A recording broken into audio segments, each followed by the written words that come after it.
O nosso papel aqui é de proteção de infâncias, né? Uhum. Não existe uma infância só. Não existe uma infância que é Sim. toda branca, toda de classe média alta. As nossas infâncias, principalmente na prefeitura, são muitas. E normalmente são empobrecidas, são negras, não tem uma parentalidade hegemônica ou aquela padrão que é pai e mãe, às vezes é só uma avó, um tio. Muitos LGBTs, muitas pessoas trans. Então, essa bandeira aqui diz muito também da nossa juventude, né? Sim. Essa parte escura aqui é que é a luta antirracista. Uhum. Então, eu não consigo enxergar um professor que não se veja como um professor antirracista, um professor que esteja a favor dessas minorias todas, que estão nas nossas bandeiras, mas que estão na sala de aula, nos nossos bancos ali. A gente não pode encarar esses alunos como essa homogeneidade, são diversos. Eu sou, eles são, e acho que a escola é isso, é diversidade. E eu amo trabalhar isso em sala de aula, fora de sala. Eu amo ser esse professor. Eu acho que educação é isso, sabe? É a gente perceber essa multiplicidade. Eu abraço a multiplicidade.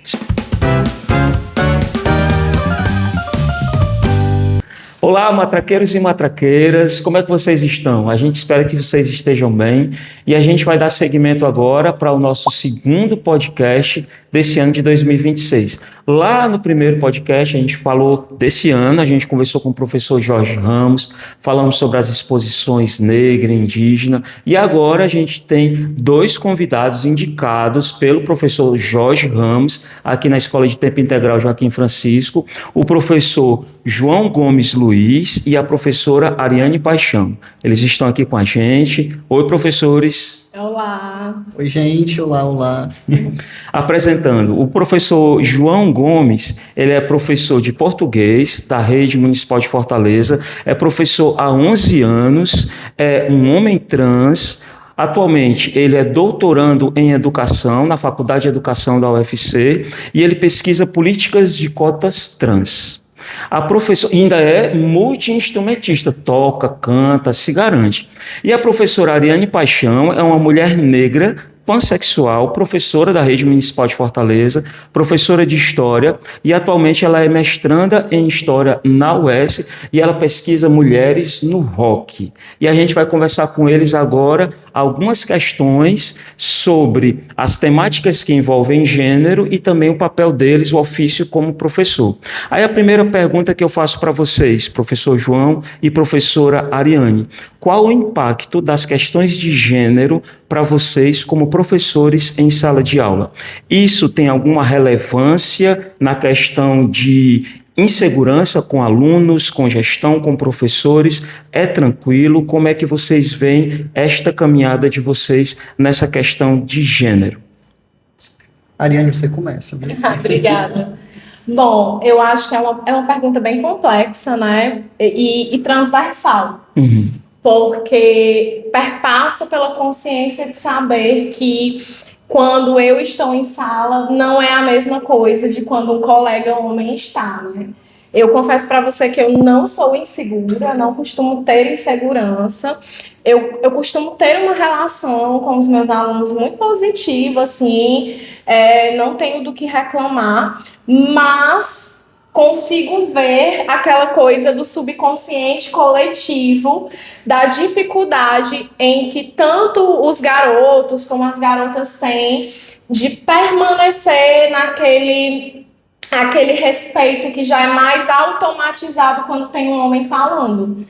Isso para mim fica muito claro, fica muito evidente, né? E fica muito evidente que eu tenho que ser muito mais firme, que, por exemplo, eu não consigo ser aquele professor mais relax, mais de boas, eu tenho que ter uma certa rigidez em alguns momentos, né? Mesmo não sendo uma característica minha no dia a dia, né?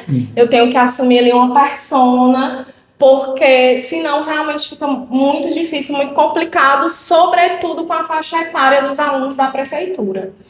Na questão de trabalho relacional e de gestão, eu nunca tive dificuldades, por exemplo, com colegas de trabalho. Acredito que também por eu não fazer parte de um padrão de beleza, porque eu tenho amigas que já tiveram dificuldades e assédio sexual mesmo de colegas. Mas eu nunca passei por isso e eu sei muito bem o porquê, porque eu realmente não me encaixo num padrão de beleza e além de não me encaixar, eu me coloco muito como uma mulher muito segura de mim e que também já vou mostrando logo quem eu sou e eu acredito, né, que hoje está muito claro para os assediadores, as vítimas em quem eles se sentem seguros em chegar e eu claramente não demonstro isso, né, porque eu boto a boca no trombone.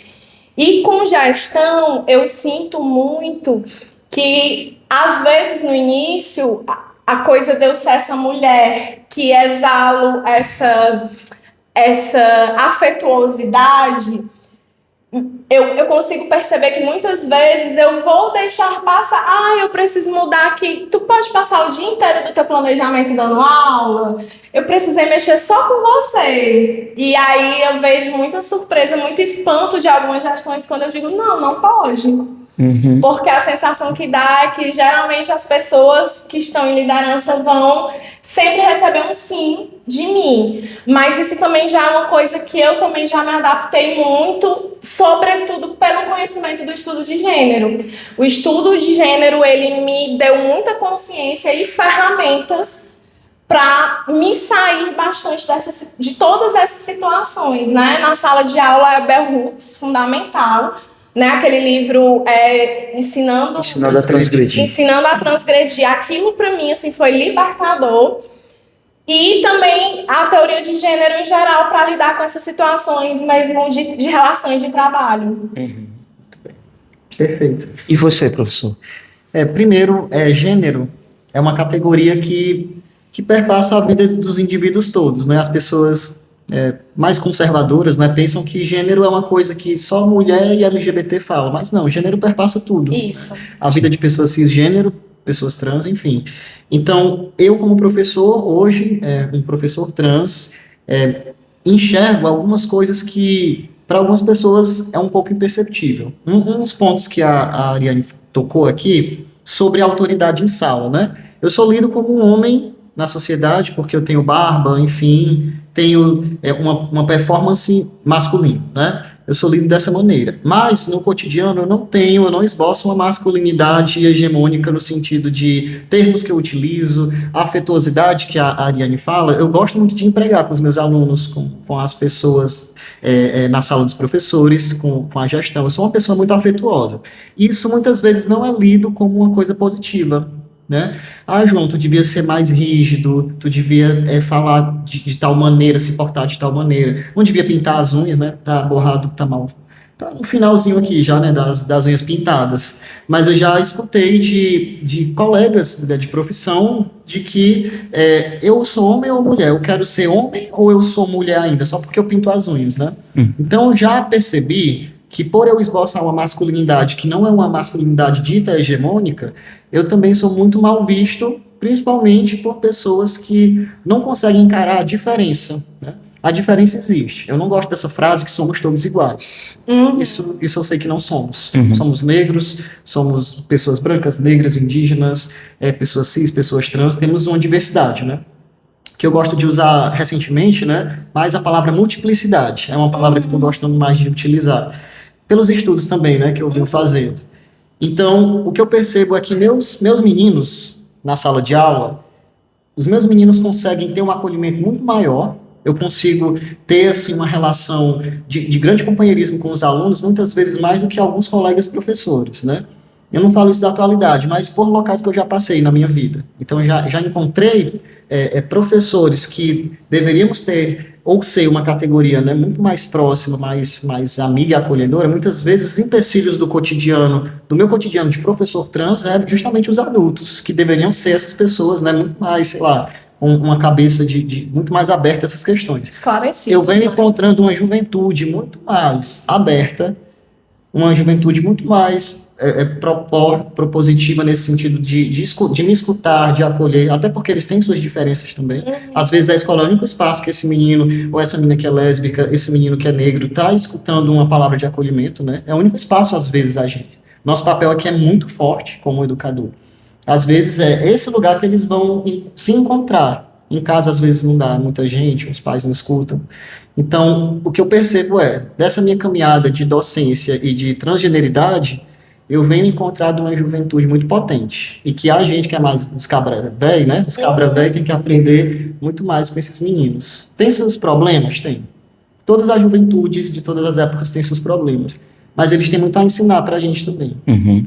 A outra pergunta que eu ia fazer era nesse sentido, né? Se vocês reparavam, sentiam que a geração atual é mais aberta para essas questões e, pelo que vocês disseram, sim.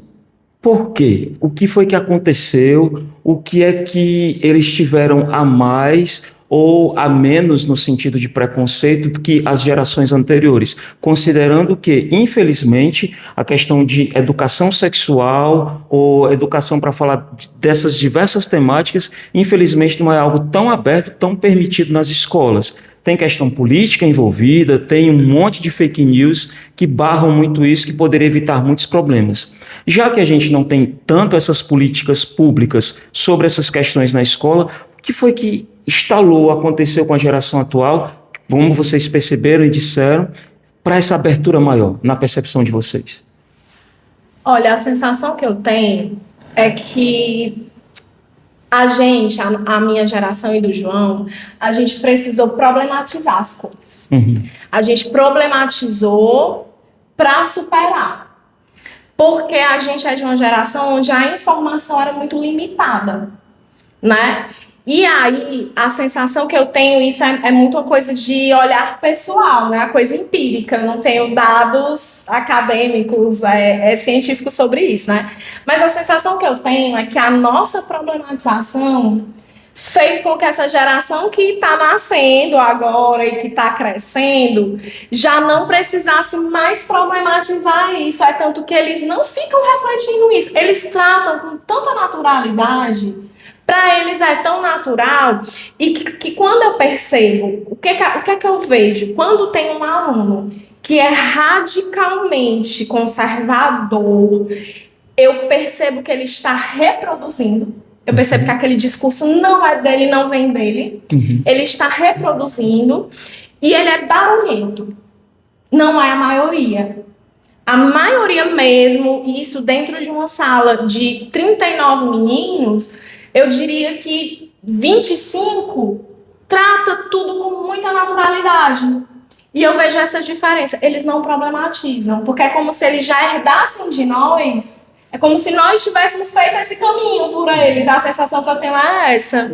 Eu compartilho. Eu estava pensando aqui na resposta, mas é muito isso de ser uma herança, né? Tudo isso é uma construção. Todos os direitos que temos, eu digo direito dito em lei, né? Por exemplo, a possibilidade que hoje um homem trans, eu consegui iniciar um processo chamado de processo transexualizador, né? Que é ter acesso à hormonização, enfim, a todas essas tecnologias de gênero que me fazem conseguir modificar meu corpo, né? Por exemplo, ter barba, mudar a tonalidade de voz, né? Ter mais músculos no corpo. Essas mudanças corporais eu tive acesso sem eu precisar, por exemplo, passar por certos momentos de vida que outras pessoas trans tiveram no passado, né? Outro exemplo, se eu quiser fazer uma cirurgia hoje, né? Por exemplo, eu fiz uma cirurgia que foi a da retirada dos seios, né? Que é a mastectomia. Para eu ter acesso a essa cirurgia, por exemplo, eu não tive certos desafios que pessoas no passado fizeram, como o João Neri, né? Grande referência para a gente dessa luta trans. O João era psicólogo e perdeu a carteira dele, não pôde mais, né, ser psicólogo, enfim. Hoje, uma pessoa trans pode ser psicóloga, pode ser professor, né?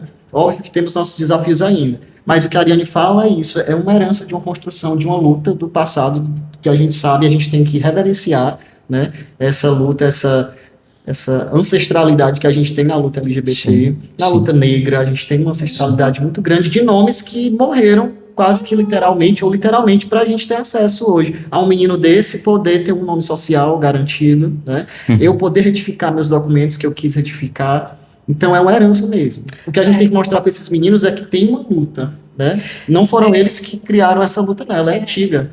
que é isso que eu falo, eu faço muita questão de dizer, né, que eu sou filha de mulheres, porque eu olho para todas elas que nunca pisaram na universidade. A minha mãe terminou o ensino médio no Telecurso 2000, porque a minha mãe é de uma época que você fazia uma prova para ir para o ensino médio que parecia com a prova do vestibular. Minha mãe não passou, minha mãe foi ser empregada doméstica, né? Então, assim, eu entrei na universidade, na época que eu entrei na UES ainda não tinha políticas públicas de cotas sociais e raciais, e eu entro na universidade e hoje, toda vez que eu tô lá, eu qualifiquei agora, e na minha qualificação, gente, eu ficava na cabeça o tempo inteiro, minha avó nunca pisou na universidade, minha mãe nunca pisou na universidade, a mãe da minha avó, meu Deus, eu acho que se ela soubesse assinar o próprio nome. Então é isso também, né? A gente vendo o quanto de avanço a gente teve. A nossa geração é a primeira de muitas coisas das nossas famílias. Exatamente. Né? E que assim, gente, eu honro isso. Sim. Quantas roupas, né, foram lavadas, quanto de abdicação todas elas tiveram que ter para que hoje eu consiga ter essa força de me levantar e de conquistar essa nova mulher que está posta para mim, né? Sim. Quantos nãos, né, percorrem a carreira. No Matraca, o jornal, se liga, pessoal, vocês estão lendo Matraca? É para ler. No Matraca Jornal, a gente trata de questões étnico-raciais. Hoje a gente está aqui com a bandeira. Pessoal, essa bandeira aqui foi o professor Jorge Ramos. O professor Jorge está presente, ele está aqui assistindo. Ele só não está aparecendo, mas ele está aqui. Ele faz parte também disso daqui, né? Essa bandeira, ela está aqui presente não à toa, né? A gente está tendo aqui na Escola de Tempo Integral Joaquim Francisco o evento chamado Joaquim de Todas as Cores. E aí a gente recebeu os 2 palestrantes que vieram dar entrevista para a gente. Na opinião de vocês, qual a importância de um evento como o Joaquim de Todas as Cores? Na escola de vocês tem? Se sim ou se não, qual a importância disso? Para alunos, alunas, funcionários, professores, professoras, a comunidade em geral? Na escola que eu estou trabalhando, a gente está vamos fazer 2 dias de eventos, além das semanas a gente decidiu que projeto de vida, protagonismo juvenil, todo mundo ia abordar o tema a semana inteira. Também foi uma reivindicação que eu fiz muito lá na escola que eu estou representando sindical. Então, eu já vim também muito nessa fala, nesse sentido. É algo que a gente não pode deixar de passar. Uhum. E, assim como vocês falaram, né, na intenção de tornar isso um projeto para além dessa semana, é entender que são temas transversais. Uhum. São temas que têm que ser discutidos nas aulas de matemática, nas aulas de ciências, nas aulas de biologia, nas de história, porque são temas que atravessam a nossa sociedade no sentido da gente entender de uma vez por todas que todos nós temos o direito de existir. E assim, a educação, ela tem um papel fundamental de socialização, né, de transformação. A educação, ela tira o aluno daquele seio predominante de um pensamento único e exclusivo, que é aquele pensamento, e aí quando eu digo esse pensamento único e exclusivo, eu não estou falando, não estou julgando moralmente, dizendo que é certo ou que é errado. Eu estou dizendo que você tira uma visão unilateral e traz para uma visão múltipla, porque aqui essa criança ela vai conviver com diversos universos. Ela vai conviver comigo, que tem uma concepção, mas ela também vai conviver com um professor que tem uma concepção completamente diferente da minha.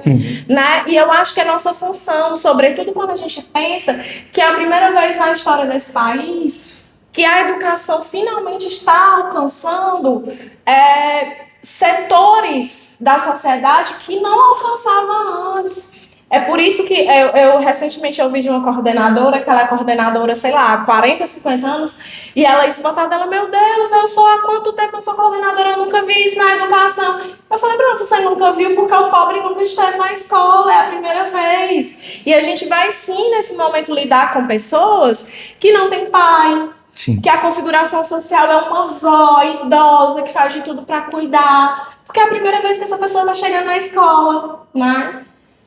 Isso mesmo.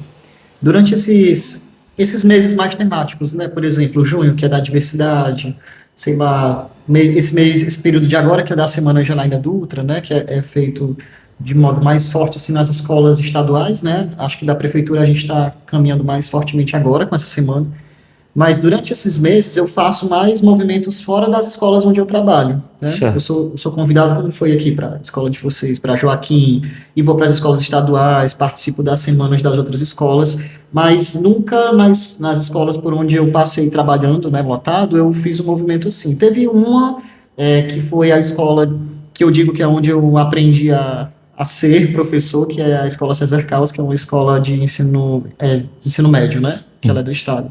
Lá a gente fez, eu acho que foi a primeira vez que eu fiz o projeto relacionado a essa questão do junho e da diversidade, né? A gente fez uma exposição também, o Jorge está aqui, que é o rei das exposições, eu acho que ele ia ter gostado de ter participado, porque a gente fez um movimento muito bacana de uma exposição que ficou bem no centro da escola, né? Alunos LGBTs foram chegando e integrando o processo de montagem, né? Acho que esse foi o momento mais forte, foi em 2019, por aí. 2020, né, que foi antes da pandemia. Então, normalmente, nesses períodos, eu sou chamado para as outras escolas, eu conheço outros lugares, como eu vim para cá hoje. E a importância disso é uma importância gigantesca pelo fato de que não somos todos iguais. Temos uma grande multiplicidade, temos cores, temos jeitos, sabores diversos, e falar sobre isso na escola não é uma coisa que o pessoal chama de ideologia de gênero, né? Sim. A ideologia de gênero é uma coisa que a galera do conservadorismo cria, dizendo que LGBTs e feministas estão nas escolas, estão nesses espaços tentando doutrinar uma juventude. E isso é um termo que a direita conservadora cria e não é um termo que nós, pessoas de militância, de movimentos, da educação, criamos, né? Então eles jogam para a gente uma alcunha, um termo muito pejorativo, porque a gente tenta falar de dignidade para grupos que, historicamente, são super marginalizados, né? O nosso papel aqui é de proteção de infâncias, né? Uhum. Não existe uma infância só. Não existe uma infância que é toda branca, toda de classe média alta. As nossas infâncias, principalmente na prefeitura, são muitas. E normalmente são empobrecidas, são negras, não tem uma parentalidade hegemônica, ou aquela padrão que é pai e mãe, às vezes é só uma avó, um tio, muitos LGBTs, muitas pessoas trans. Então, essa bandeira aqui diz muito também da nossa juventude, né? Sim. Essa parte escura que é a luta antirracista. Uhum. Então, eu não consigo enxergar um professor que não se veja como um professor antirracista, um professor que esteja a favor dessas minorias todas, que estão nas nossas bandeiras, mas que estão na sala de aula, nos nossos bancos ali. A gente não pode encarar esses alunos como essa homogeneidade, são diversos. Eu sou, eles são, e acho que a escola é isso, é diversidade. E eu amo trabalhar isso em sala de aula, fora de sala. Eu amo ser esse professor. Eu acho que educação é isso, sabe? É a gente perceber essa multiplicidade. Eu abraço a multiplicidade. Sim. Quando a gente junta essas duas temáticas, a gente tem o que a pesquisadora Carla Cotirene vem trazer para a gente sobre interseccionalidade.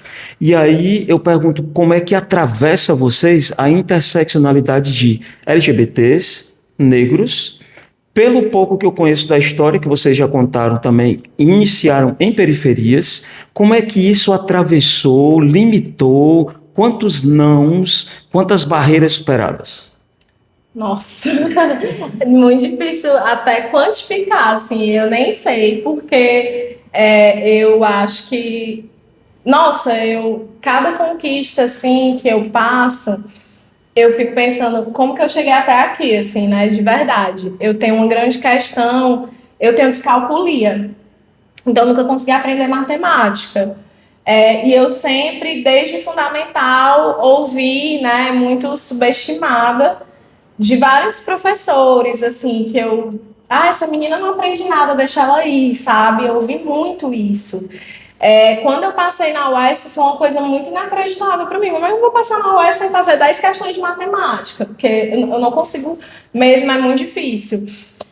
E estar na periferia, né? Começar na periferia com a mãe sozinha, costureira, né? Com 1000 dificuldades, é você achar que você não tem talento nenhum. É você achar que você não merece nada. É você achar que você não pode nada. E foi isso que eu acreditei por muito tempo. E realmente eu achei, né? Eu casei com 17 anos, né? porque eu não tinha outra oportunidade. Foi a única oportunidade que apareceu para mim. É tanto que quando hoje eu vejo alunas minhas de 9º ano e elas me contam que estão morando na casa dos namorados, e aí eu vejo algumas professoras, né, sempre brancas, sempre só estudaram, e aí eu vejo elas falando assim, nossa, mas que absurdo, como é que a mãe dessa menina deixa? E aí eu sempre fico calada, porque é uma dor que me atravessa na minha interseccionalidade. Sim. Porque eu entendo, eu casei com 17 anos porque eu não tinha outra alternativa. Porque, inclusive, na minha casa, muitas vezes, faltava o básico. E eu lembro quando eu casei e eu fui morar na casa da sogra, eu lembro que era muito feliz para mim que eu tinha almoço todo dia. Né? E isso é muito sério, né? É uma dor que atravessa. E ali foi uma sucessão de superações mesmo, né? Depois veio o divórcio, enfim, e veio descobertas, a universidade. Gente, eu costumo dizer, eu olho para os meus alunos e eu digo assim, gente, eu queria tanto que todos vocês tivessem a oportunidade, porque a universidade, a primeira coisa que a universidade me deu, o direito de ir e vir. Porque com a universidade eu costumo dizer que eu literalmente eu faço essa, talvez não seja uma relação feliz, ou seja, a universidade ela me dá a minha carta de alforria. Porque foi a universidade que me deu o primeiro emprego, onde eu pude dizer aqui, eu não quero mais estar. E a universidade me deu o primeiro emprego que eu quero ir para cá, eu não quero ir para cá. E eu falo muito isso para os meus alunos, gente, eu queria tanto. E são nas coisas pequenas. Eu lembro que me provocava na universidade uma frase assim, por que só tem paquita loura? Sim. Tinha pichado no muro da UES isso. E todo dia eu passava naquela frase, e todo dia aquela frase ela me tocava de um jeito diferente.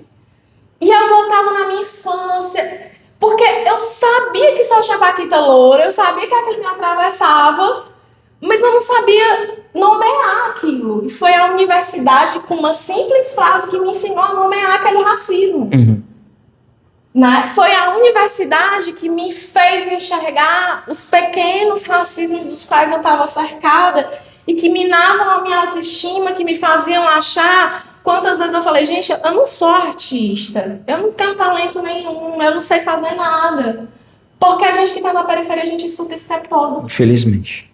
Né? Sim. A história da Ariane tem muitos pontos que eu, quando eu escuto, né, escutando você hoje, né, essa tarde, eu fico pensando também nas raízes do João, né, de onde eu vim, de onde eu parto.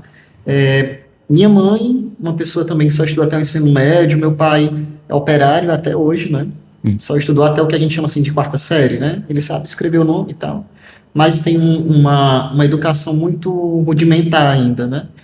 E escuto meu pai muitas vezes falando que é burro, né? Isso me dói muito, que ele diz que é burro, que é jumento, que não estudou porque era realmente burro, né? Mas, olhando a trajetória do meu pai, eu sei que não é isso. Era um avô, meu avô, que era um pai ausente, uma avó, todos negros, né? Com muitos filhos para dar conta. Como é que essa mulher ia levar menino para a escola se nem comida tinha, né? E eu fico pensando, às vezes, quando meu pai fala isso, eu vejo alguns alunos falando isso de si. Tia, eu sou burro. Ontem mesmo, organizando a Feira de Ciências, a gente está lá na escola, o meu grupo vai falar sobre o grupo que eu estou orientando, é uma sala inteira. A gente estava ontem fazendo umas frases de Belchior, que essa equipe vai falar de Belchior, né? O cantor cearense. E um dos meninos disse, tio, eu sou burro, eu não sei fazer não, minha letra é feia. Aí eu não falei isso. Porque a beleza vai ser toda essa diferença entre as letras de vocês. Que a gente vai fazer as letras espalhadas na sala, né? Então, muitas vezes eu vejo os meus alunos tão jovens dizendo que são burros, que são incapazes, que não têm talento, né? E eu escuto meu pai, já idoso, falando isso, mas é uma vida de um homem negro que só escutou isso, né? Que desde criança trabalha. Meu pai tem esse histórico, minha mãe, uma pessoa também muito batalhadora, costureira, então é um operário e uma costureira que tem 3 filhos, foram para a universidade, meu irmão morou fora, meu irmão hoje é professor da UFC, eu sou professor da rede municipal, minha irmã se tornou advogada, enfim, são 3 filhos que vieram de uma base que não teve acesso. E que se acha burra, talvez porque a vida encaminhou para esse estereótipo, você é burro. Mas não, é um homem negro e uma mulher também negra que não tiveram esse acesso, mas que, por meio de lutas anteriores, né, de processos históricos, a gente faz parte de uma geração que teve acesso a cotas, que teve acesso a esse início aí de políticas públicas que são importantes e que vão se transformando cada vez mais portas de acesso para os nossos meninos, com políticas de cotas trans, que é o que eu estudo também, as cotas para pessoas negras, PCDs. Então, o meu histórico só não foi de passar fome e de ter uma vida de privações, porque eu tive duas criaturinhas muito trabalhadoras que fizeram de tudo para que eu e meus irmãos não passássemos por isso. Eu não sei a dor da fome, né? Eu até falei ontem com os alunos sobre isso. É uma dor que eu não tenho, eu não quero nem imaginar o que é você passar um dia inteiro e não comer, que a gente estava lendo Carolina Maria de Jesus, né, que narra isso em Quarto Despejo. Então, são essas dores que o João não teve acesso, embora não seja uma pessoa branca, veio de periferia, embora seja uma pessoa trans, embora tenha outros marcadores na minha vida, eu sei que teve uma luta de pessoas, de meus familiares, meus irmãos mais velhos que sofreram coisas que eu não sofri, né? Sim. Eu reverencio essa luta. Então, eu não tive algumas dores, ou não tão fortemente marcadas, porque eu sou o caçula de uma família que batalhou muito, né? Fui para a universidade, estou agora no doutorado. Então, eu encaro a minha vida dessa maneira. Tenho esses marcadores. Eu sei que eles não me definem, mas há dores aqui que eu sei que os meus alunos sentem também, né? Sim. Esses meninos ali também têm algumas dores nossas. Quando eles veem uma Ariane, uma mulher preta, gorda, de periferia ali na frente, isso aqui é o que a Ariane falou mais cedo ali para os meninos. A gente está agora, nós que fazemos parte de grupos minoritários ou minorizados, a gente está em espaços não mais risíveis, né? Eu gostei disso que você falou. Não estamos mais dispostos numa sociedade para que possam rir de nós, né? A gente está aqui ocupando um espaço de poder, porque ser professor é ser poder, Sim. ter poder no Brasil. Sim. A gente tem que tirar essa história de que professor é uma profissão pequena, não, somos grandiosos. Sim. Somos grandes, e eu quero dizer isso hoje para que a gente possa entender, né? Eu sei que somos desvalorizados, mas somos grandiosos. Com certeza. Grandiosos. E uma profissão fincada em estudo, pesquisa, Sim. dinheiro limpo, tudo bem direitinho. Ao contrário do que a gente vê politicamente acontecendo nesse país constantemente. Felizmente, né? João, você pesquisa políticas de cotas trans. A gente sabe que as políticas de cotas vêm junto das políticas de ações afirmativas lá do governo Lula, e aí ele tenta implementar, não vai dar certo, passa para o governo Dilma, que em 2012 implementa a política de cotas raciais. A política de cotas trans, qual a importância delas para o nosso país? Que avanços e como você pesquisa atualmente, como estão as políticas de cotas trans? Porque tem muito político que se diz político, na verdade não é político, uma pessoa dessa que barra essas leis e diz que isso vai fazer mal para o país. Para esclarecer para alunos, pais, professores que estejam assistindo o nosso MatraCast, políticas de cotas trans, qual a importância e como está atualmente? Certo. Como você bem falou, é uma política bem recente que é como se as políticas de cotas raciais fossem as avós, né, da política de cotas trans. Então a gente tem no Brasil esse marco muito forte a partir do governo, né, de Lula e vem até nós hoje, uma possibilidade de certos grupos da sociedade terem acesso a certa quantidade de vagas dentro de concursos públicos, por exemplo. Vou usar aqui o que a UFC está procurando engajar agora para o Enem, né, e para a pós-graduação. A gente tem que entender assim, a UFC até, eu acho que ano passado, por exemplo, haviam só 3 programas de pós-graduação que aceitavam cotas trans. Pós-graduação, estou falando de mestrado e doutorado, né? Que é o pessoal da comunicação, o pessoal da educação e o outro, não estou me recordando agora. Eu, por exemplo, tive acesso, agora no doutorado, eu me inscrevi para as vagas de pessoas trans, né? A vaga afirmativa para pessoas trans. Então, é algo tão recente que só 3 programas da UFC tinham, né? Uhum. Aí, ano passado, a UFC realizou o seu processo de rever durante esses 70 anos de sua existência, rever toda sua política, né? E a Assembleia, que aconteceu no passado, decidiu, vamos aprovar essas cotas, né? eu faço parte atualmente do grupo de trabalho que está organizando esse processo, que não é só a gente pensar nas cotas. A gente está pensando nesse grupo de trabalho uma série de ações, uma série de movimentações que possam garantir outras coisas para esse grupo, né, que a gente chama de pessoas TNI+. TNI, que é pessoas trans, travestis, transmasculinos, transexuais, o N de não binária e o I de intersexo, né? E o mais aqui é porque existem diversas outras transidentidades.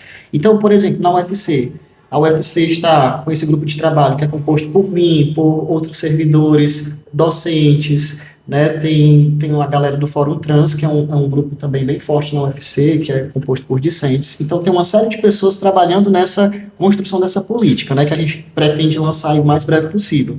Como é isso? A gente tem que pensar que a UFC está se baseando numa série de outras universidades anteriormente que aprovaram as políticas nas suas instituições. A UNB é uma, não sei se vocês viram, acho que de outubro para agora, do ano passado, só notícia no Instagram. Universidade tal aprovou cotas trans, porque Sim. chega muito no meu Instagram, né? Sim. É uma coisa assim que chega direto. Então a gente percebe que tem uma crescente, né? Tá rolando essas aprovações. E ao mesmo tempo tá rolando também a galera contra, dizendo que as trans vão tirar as vagas. E não é isso. Pois é. Se a gente tem aqui, por exemplo, 40 vagas, não é que as 40 vão ser para pessoas trans. As universidades estão vendo as suas porcentagens, porque além de cota trans, a gente tem a cota pessoal com deficiência, tem a cota para pessoas quilombolas, para negros, né, indígenas. Então a gente tem uma vasta quantidade de vagas destinadas a esses grupos. E a UFC, se baseando nessa... A principal universidade que a gente tem, assim, quando fala de cotas trans, é a UNB, né? Certo. A Universidade de Brasília. Então a gente vai nesse movimento de diálogo com as outras universidades. Como foi aí na tua universidade? Como foi que vocês fizeram? Uma coisa muito bacana que aconteceu, que a gente fez, foi uma consulta pública, né? A UFC, nós decidimos fazer uma consulta pública, abrir para ouvir a comunidade, todo mundo, para saber o que acha de cada artigo que a gente está escrevendo sobre essa política. Isso é importante. Para as pessoas terem Muito mais. importante. E não é toda a universidade, por exemplo, que consegue fazer uma consulta, que tem esse tempo de ver os resultados da consulta, porque é uma coisa coletiva, né? Sim. A gente viu muita aberração e atrocidade nas respostas, né? Tem muita gente dizendo lá seu discurso de ódio, mas é isso, a gente abriu a consulta para ver qual é a opinião da comunidade, se tem sugestões, né? Sim. Então, uma coisa que a gente fala bastante lá no grupo a gente vai ver uma geração de meninos e meninas TNI+, que vão ter essa possibilidade de estar naquele espaço, né? Até a gente conversando entre nós, a gente fala, isso aqui é muito bonito, é como se a gente estivesse aqui celebrando uma adolescência, uma juventude que a gente não teve, né? De acesso, de apoio, né? De um grande acolhimento. Então, as cotas, as pessoas têm que tirar isso da cabeça, não é uma política para privilegiar. Quando foi o início das cotas raciais, também foi um rebuliço no Brasil, foi uma loucura. Até hoje, ver o preto no aeroporto, ver um preto ali na universidade, ainda hoje é motivo de incômodo, né? E vão se incomodar cada vez mais. E a gente vai incomodar cada vez mais também, né? No início das cotas raciais, diziam até assim, tem vídeos e depoimentos de famílias de classe média. Estão tirando a vaga do meu filho. Quem disse que é a vaga do filho dela? Que já fica subentendido que quem vai estar ali na universidade são pessoas de pele clara, classe média. Pelo amor de Deus, né?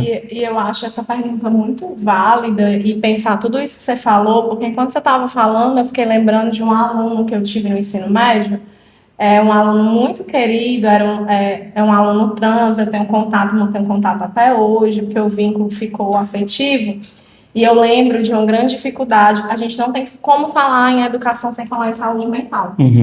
E as pessoas trans, elas sofrem opressões que prejudicam demais o processo de aprendizagem na escola. E eu lembro que eu trabalhava numa periferia, né, ano passado, de Fortaleza, numa escola de ensino médio. Eu não vou nem falar o nome do bairro, porque esse bairro tem uma escola de ensino médio, então vai ficar muito assim, eu não quero expor aqui a situação desse aluno. Mas, assim, é um aluno trans, e a escola muito precária, muito derrubada, e o banheiro dos meninos, escola de tempo integral, e o banheiro dos meninos não tinham portas. tudo quebrado, tudo derrubado, e o banheiro dos meninos não tinham portas. E eu era PDT da turma dele, por isso, inclusive, o vínculo que se fortaleceu. E um dia ele me procurou desesperado e ele falou assim: Ariane, eu não sei mais o que fazer, eu preciso de ajuda, porque o banheiro masculino, as portas são todas quebradas, existe um movimento na escola que me persegue, né? Porque tem os meninos que são transfóbicos, sobretudo no ensino médio. Acho que quando chega no ensino médio a coisa degringola um pouco por conta dos discursos radicais que eles têm acesso nas plataformas. E Ariane, como que eu vou fazer? Porque não tem porta, né? Eu tenho até medo da minha segurança. E se eu vou no banheiro feminino, eu sou um homem, né? Eu sou um homem heterossexual. Eu me sinto numa posição que não é legal comigo.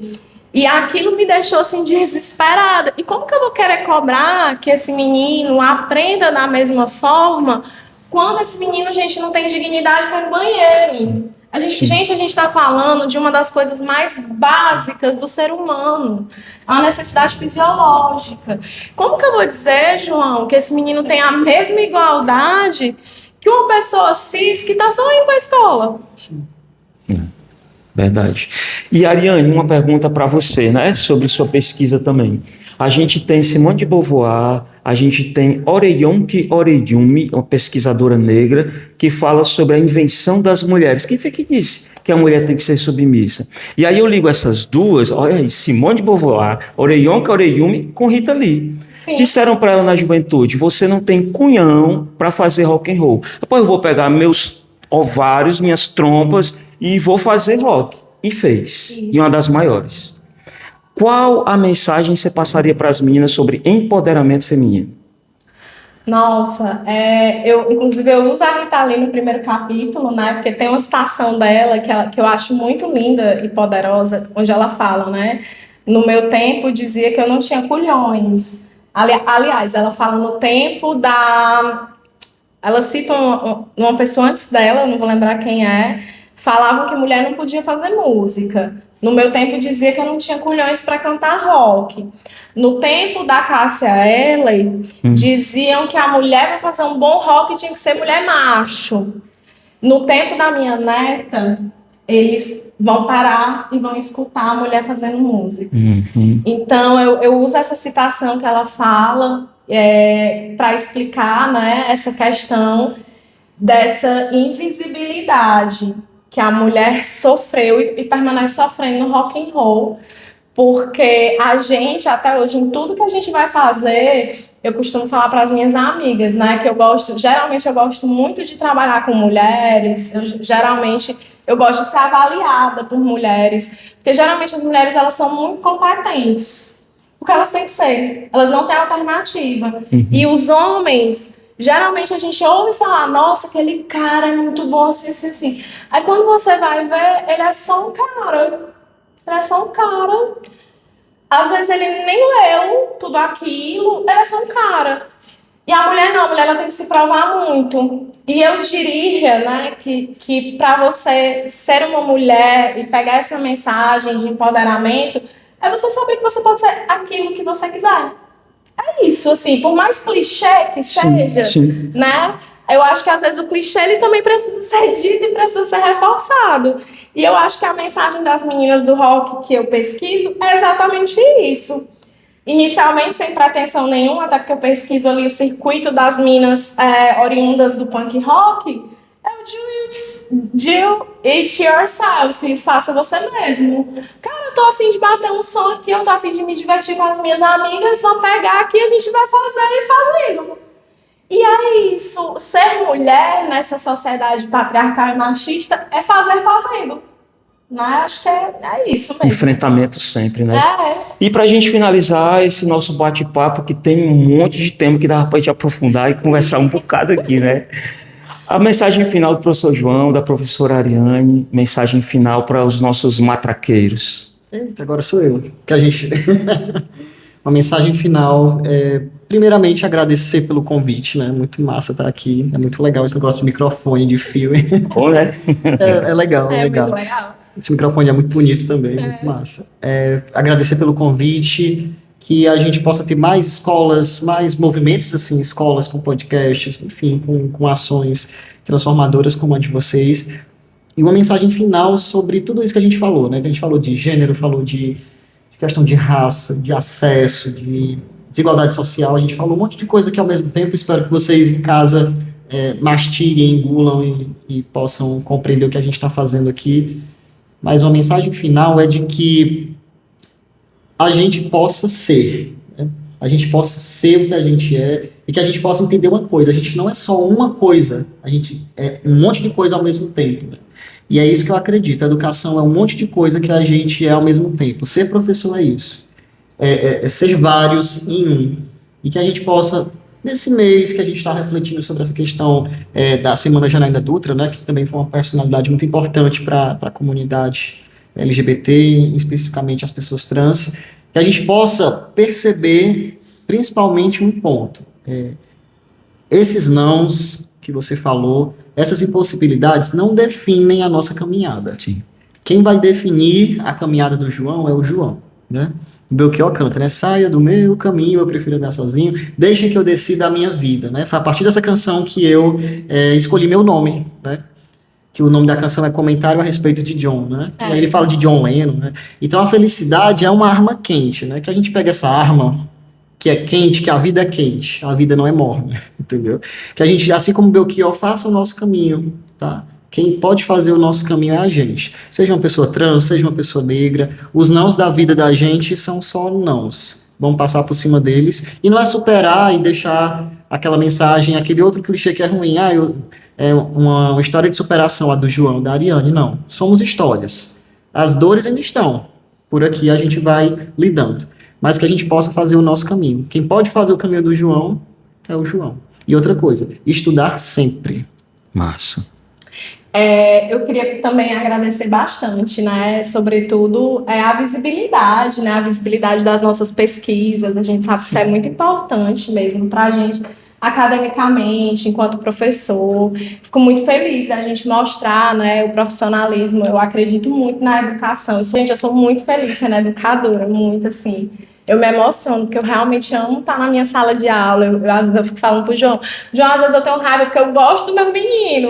E eu tenho raiva porque eu sou professora temporária ainda. E eu sei que ano que vem eu vou ser rebolada em outra escola e eu gosto do meu menino, né? E isso causa um sofrimento. Mas, assim, quero agradecer, né, mesmo o espaço, a oportunidade de estar aqui.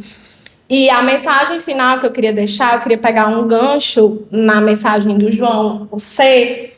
Mas é uma coisa que eu falo para todos os meus alunos, assim, todos os alunos que são filhos da classe trabalhadora, né? Mas também você, professor que está assistindo a gente, né? Profissional da educação, classe trabalhadora, né? Eu sempre falo para os meus alunos, gente, se coletivizem. Essa é a minha mensagem final, porque assim, eu fico observando que quando esses meninos, eles estão, sobretudo os adolescentes, né? Quando eles estão sozinhos e eles são de grupos oprimidos, né? Sejam os meninos negros, sejam os meninos da comunidade LGBTQIA+, sejam os meninos periféricos, né? Porque às vezes você é branco, mas você sofre as violências de ser filho da classe trabalhadora, de ser pobre, e sofre violência todos os dias ali na sua comunidade. Se coletivizem, porque as pessoas, o opressor, o nosso algoz, ele vai ter muito mais dificuldade de mexer com a gente, de nos oprimir quando a gente tá junto. Então, encontre a sua força, encontre aquele seu amigo, né? Se você é aquele menino LGBT mais afeminado, encontre aquele teu outro amigo mais afeminado também, né? Se encontra na sua amiga, anda em grupo, porque são esses refúgios, são essas levezas que fazem com que a gente suporte o dia a dia e vença essa limitação, né? Eu costumo dizer, se não fossem as pessoas que eu fui encontrando pelo caminho, em todo lugar que eu chego, eu conheci o João na escola que eu passei 2 meses, o Jorge. Todo lugar que eu chego, eu já procuro os meus, porque é uma forma de resistência, é uma forma de existir. Então, essa é a mensagem que eu deixo para vocês. E aí, finalizando, a gente lembra da Escola de Samba Mangueira com o enredo História para Ninar, Gente Grande. Aí a Escola de Samba vai lembrar para a gente que é um samba, mas é uma aula de história também. Aí vai dizer assim, ó, Brasil, meu nego, deixa eu te contar a história que a história não conta, o avesso do mesmo lugar, na luta é que a gente se encontra. Na luta, a gente se encontra. Viva o professor João, viva a professora Ariane.